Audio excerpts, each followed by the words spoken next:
As an engineer and as a designer, you know, I feel like people who are like socially responsible or have this inclination that I want to help the world in general, there's this, all I know how to do is make more stuff. I can make computers, I can make missiles, but I don't want to make missiles, I want to help people. So there's not really a venue for me to actually attack that sort of thing in kind of standard class setting.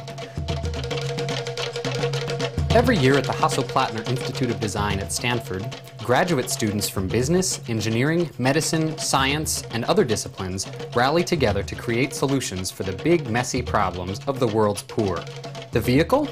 A course called Entrepreneurial Design for Extreme Affordability.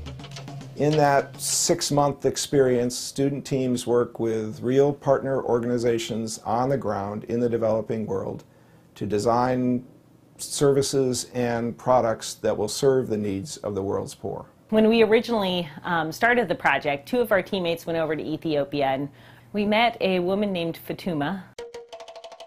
This is my mother, Fatuma, standing proudly in front of the traditional hut we live in just outside Awasa in Ethiopia. This is our matad.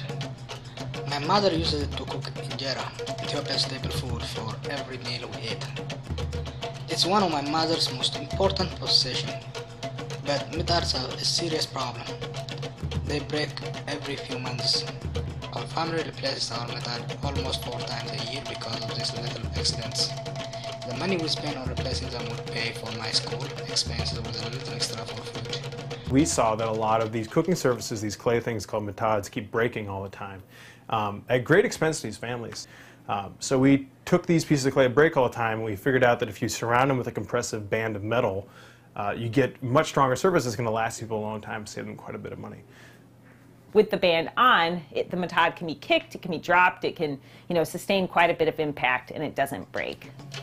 The mighty matad will pay for itself 4 times over every year, saving Fatuma enough money to pay for her son's education. If the mighty matad reaches everyone in Ethiopia, it could save families nearly $200 million and reduce the consumption of matad production resources by 800%, annually saving over 1 billion pounds of clay and countless numbers of the endangered trees that are burned while firing the matads.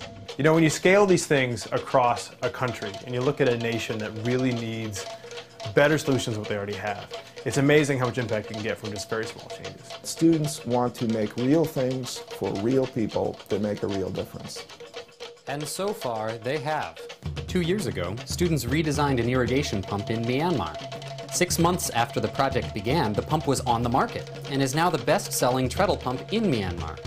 Another pressure pump designed through the course was so popular that poor farmers paid money to reserve a pump before they arrived in stores. One water storage project is now saving hundreds of thousands of lives by providing clean water to victims of Cyclone Nargis. 2 lighting companies have formed out of the class. Cosmos Ignite Innovations has been selling solar rechargeable LED lights in Asia, Africa, and Central America for the last 3 years. D-Light Design was launched more recently and is already selling their affordable LED lights in Africa and Asia. One team took a $40 asthma device and, inspired by origami, made it out of folded paper at a cost of only pennies.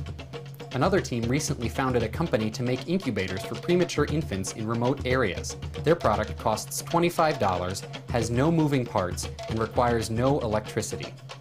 What happens to a team of students like this?